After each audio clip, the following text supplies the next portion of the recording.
D1A121030. Saya mahasiswi jurusan Ilmu dan Teknologi Pangan, Fakultas Pertanian, Universitas Haluoleo Kendari. Di sini saya akan mereview jurnal untuk memenuhi tugas mata kuliah Teknologi Informasi yang diberikan oleh Bapak dosen pengampu Bapak Dian Herdiansyah. Baiklah, jurnal yang akan saya review ini dapat kalian lihat atau kalian akses pada laman uho.ac.id. Lamannya itu seperti yang telah saya terangkan di bawah ini. Lanjut saja, yang pertama saya akan mereview untuk judul jurnalnya, yaitu analisis proses pembuatan produk keripik pisang di UD Sederhana, Desa Konda, 1 Kecamatan Konda, Kabupaten Konawe Selatan. Dengan judul jurnal yaitu Jurnal Teknologi dan Manajemen Industri Pertanian dengan volume 3 nomor 2 halaman 119 sampai 124. Lanjut pada bagian nama penulis pada jurnal tersebut, yaitu ada 4. Yang pertama ada Ismi Rahmayani, yang kedua ada Bapak Dian Herdiansyah, yang ketiga ada Rosmawati, dan yang keempat ada Ibu Asriani. Baiklah, selanjutnya yaitu tanggal perilisan jurnal. Jurnal tersebut dirilis pada tahun 2022, itu artinya jurnal ini baru-baru saja dirilis. Kita masuk pada bagian pendahuluan. Di sini bagian pendahuluannya yaitu UD Sederhana merupakan industri kecil yang mengolah buah jenis pisang menjadi keripik pisang rasa manis.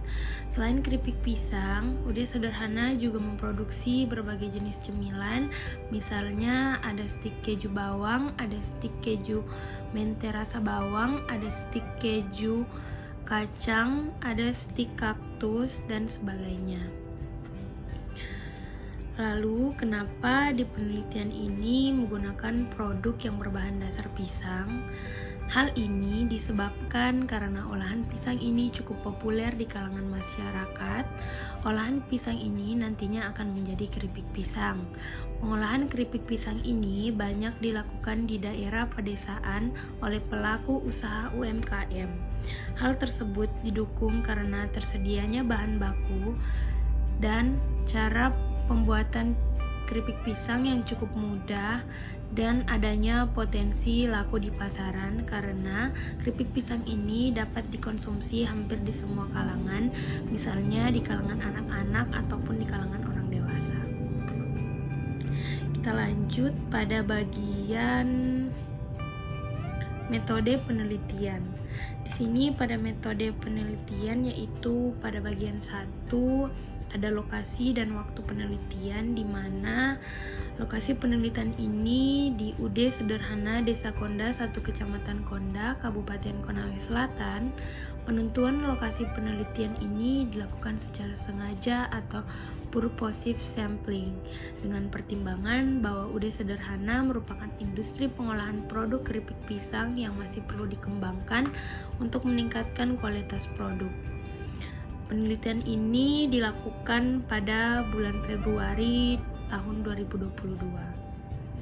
Kita lanjut pada bagian 2 yaitu bagian bahan dan alat.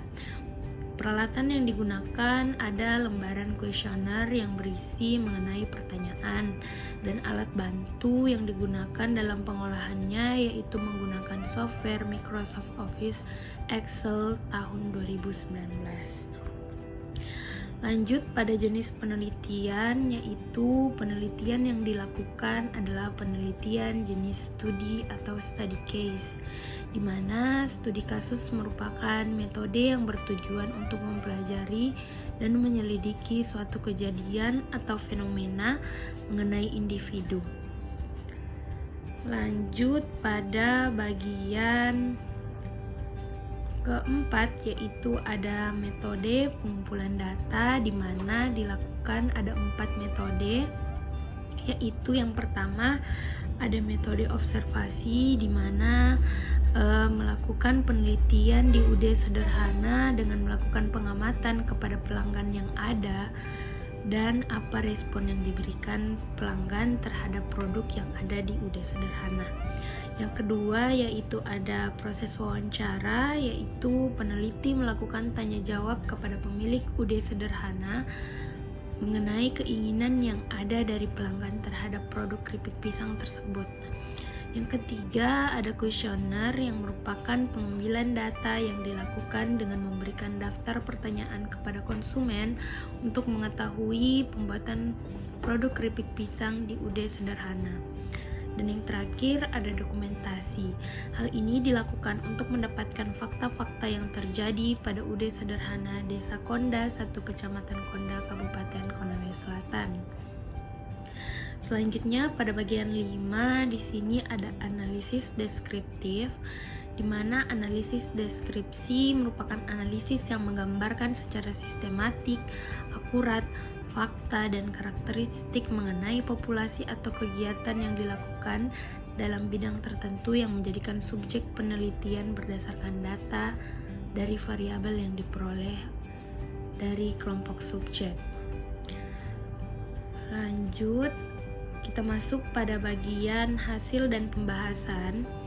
Di sini analisis proses pembuatan produk keripik pisang UD sederhana dapat dilihat pada gambar di bawah ini, di mana proses yang pertama yaitu ada pengadaan bahan baku, yang kedua ada proses pengupasan pisang, di mana pisang yang dikupas adalah pisang dengan kondisi mentah atau mengkal, dan yang ketiga ada pengirisan pisang, yang keempat ada penggorengan pisang, dan yang kelima pendinginan keripik pisang, kemudian yang terakhir ada pengemasan keripik pisang.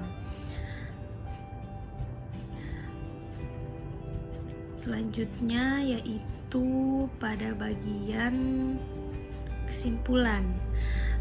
Kesimpulan di sini yaitu diambil berdasarkan hasil penelitian yang telah dilakukan, di mana dapat disimpulkan berdasarkan hasil penelitian yang dilakukan pada pengembangan kualitas produk keripik pisang di UD sederhana menggunakan metode quality function development, yang dapat disimpulkan bahwa proses pengolahan keripik pisang di UD sederhana diawali dengan proses yang seperti saya sebutkan tadi. Terus pada bagian kemasan, pada bagian pengemasan yaitu jenis kemasan yang dilakukan yaitu standing pouch atau satu kemasan berisi 250 gram keripik pisang dengan jumlah kemasan yang dihasilkan untuk satu varian rasa sebanyak 50 bungkus. Selanjutnya yaitu ada daftar pustaka, di mana daftar pustaka ini diambil berdasarkan dari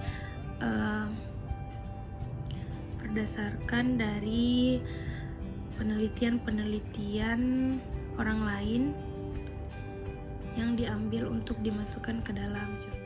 Baiklah, menurut saya isi jurnal ini sudah sangat bagus. Diawali pada bagian judul jurnal itu sudah sangat bagus, nama jurnalnya juga itu sudah sangat bagus. Lanjut pada bagian isinya, untuk pendahuluannya juga sudah sangat bagus dan runtut. Kita masuk pada bagian hasil dan pembahasan. Metode dan penelitiannya juga sudah sangat bagus. Pada bagian hasil dan pembahasan juga sudah bagus, karena pada bagian ini penjelasannya sudah cukup jelas dan runtut dan disertai oleh gambar-gambar sehingga pembaca mudah memahami isi jurnal tersebut. Pada bagian kesimpulan juga sudah sangat bagus, karena pada bagian ini penulis mencoba menyimpulkan dengan sangat bagus sehingga pembacanya itu mudah memahami dan mengambil kesimpulan kesimpulan dari apa yang penulis tulis. Baiklah, cukup sekian review jurnal saya kali ini. Lebih dan kurangnya mohon dimaafkan. Wassalamualaikum warahmatullahi wabarakatuh.